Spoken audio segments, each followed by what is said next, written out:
You know, and Clint, stay with us because we also have with us on the phone Alan Hewett. He's a former SWAT team leader.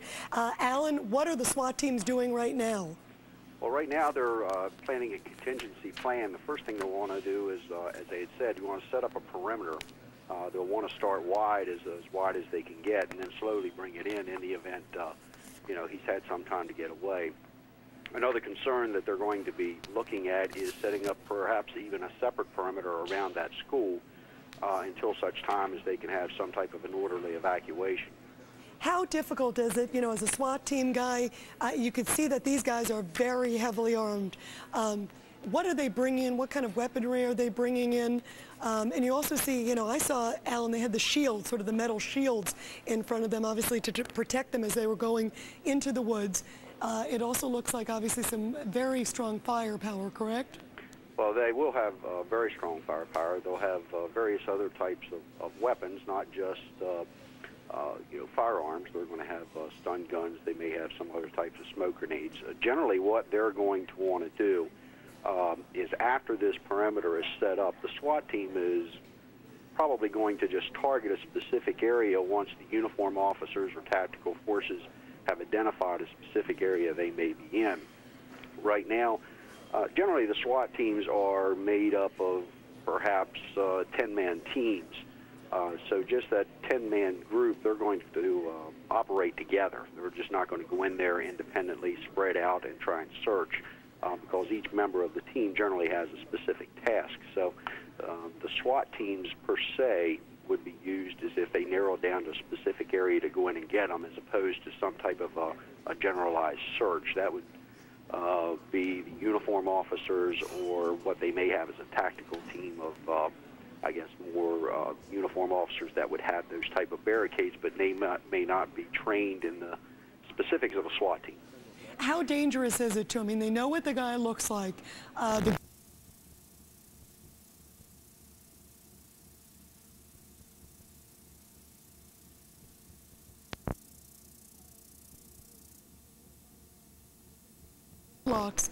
How difficult is it to hone in with this thick brush? And also, how dangerous is it for him when this guy's already taken a shot at a deputy? Well, it's going to be extremely dangerous for any number of reasons. First of all, he has the ability to simply lay in wait for them to come to him. So he has the choosing of the ground that he may want to continue a battle on.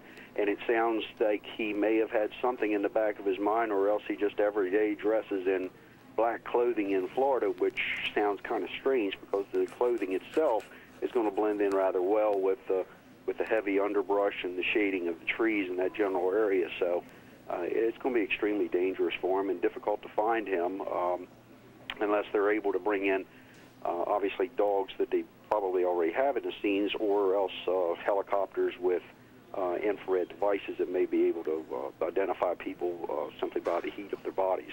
And in fact, we did see some dogs there. You're right on the mark there, Alan. There were lots of canine dogs in the area. And everybody, if you're just joining us here, you know, at 1:45 Eastern time, we have just been following this for the last 20 or 30 minutes or so, because just after 1 o'clock Eastern time, about 45 minutes ago, we've been following the last few minutes, that a suspect shot at a deputy.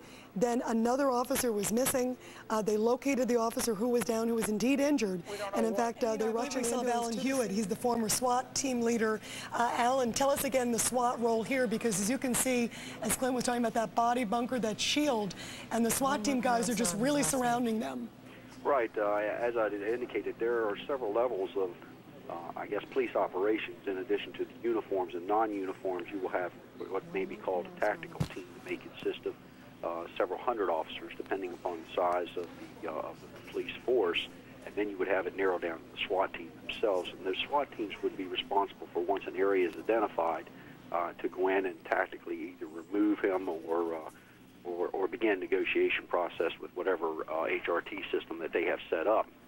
But as I indicated, you know, they need to set up these perimeters, and the helicopter itself is probably not able to do anything as far as spotting the suspect, but again, as indicated, they're going to be assisting and directing the officers, as well as flying in that circular pattern and assisting in the containment of the individual, something that it can do many times more efficiently than just a few police officers, because it would take gee, looking at this area, it's going to take hundreds of police officers just for perimeter purposes.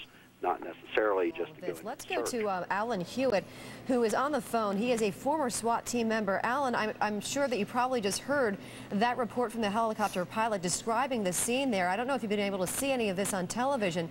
We're talking about a heavily wooded area, a neighborhood with several schools on lockdown. What does a SWAT team and the police force face in this situation?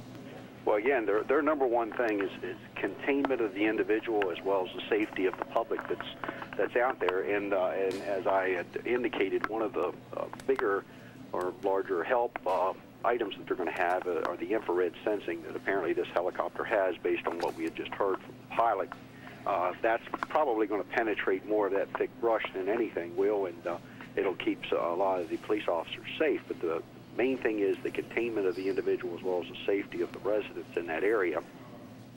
You know, Alan, one thing that's interesting, too, is we just found out an unfortunate 2 officers shot. How much does that make it? This is obviously a guy who does not care, shooting both officers, now en route to the hospital, as we're told. But this man is clearly very dangerous, correct? Well, there's no doubt about that. One thing about it, the police should not have any problem at least getting assistance from any of the surrounding areas, since obviously a police officer shooting is the highest thing, highest priority to them. You know, it demonstrates to the police department that this individual has no regard for anyone in authority or anyone else out there who even is armed. So if he doesn't have any respect, fear for those police officers, he's not going to have any at all for the general public. Alan, we're looking at a live picture from our helicopter there. We're seeing pictures of I-4, which I mentioned before, is the artery between 2 major cities there, Orlando and Tampa, and it's very close to where this is happening. Traffic is very congested, and we also saw law enforcement standing on foot and a lot of police cars, cruisers, lined up, presumably, correct me if I'm wrong, to try to keep this suspect from darting out of the woods and stealing a car? Right, that's going to be one of their concerns, because obviously he's into a desperation mood now, which obviously he doesn't care about hurting anyone else. He's already crossed that line of injuring a police officer, and in his mind he may have even thinks it could have been fatal. So, you know, at this point he has nothing to lose, so he's basically like a trapped animal. He's going to do whatever it takes in order to get out of the area. You know, hopefully the Florida interstate system has the Amber Alert systems in place, and they'll probably have those notified so that people going up and down the interstates are well aware of what's going on into the area, and that'll be an extra set of eyes for one thing, and they'll know not to stop along the road for any kind of hitchhikers and things of that nature, so that way the public can be of assistance. You know, it's a big area there, Alan, wooded, as we're seeing, also residential. How many officers, what kind of amount of officers? Early on we heard 30 law enforcement officers. I'm sure there's much more now. How massive of a task, and what kind of numbers would we see out there, you know, probably FBI as well? Oh, they're going to be hundreds of police officers, and they may enlist some of the fire and rescue personnel. Like I said, the containment aspect of it just alone is going to be horrendous with the people that they're going to have to do in order to surround those areas. And again, they're going to, as they clear an area, they've got to have that area secured. As indicated, they don't want to have somebody come back in behind them. And so the command post that they have set up, probably by now, they will have aerial photographs, and they will have those areas that they will be highlighting that have been cleared. But again, it's going to take manpower then to maintain those clear areas so that they remain that way. It's much like going down a hallway in a building.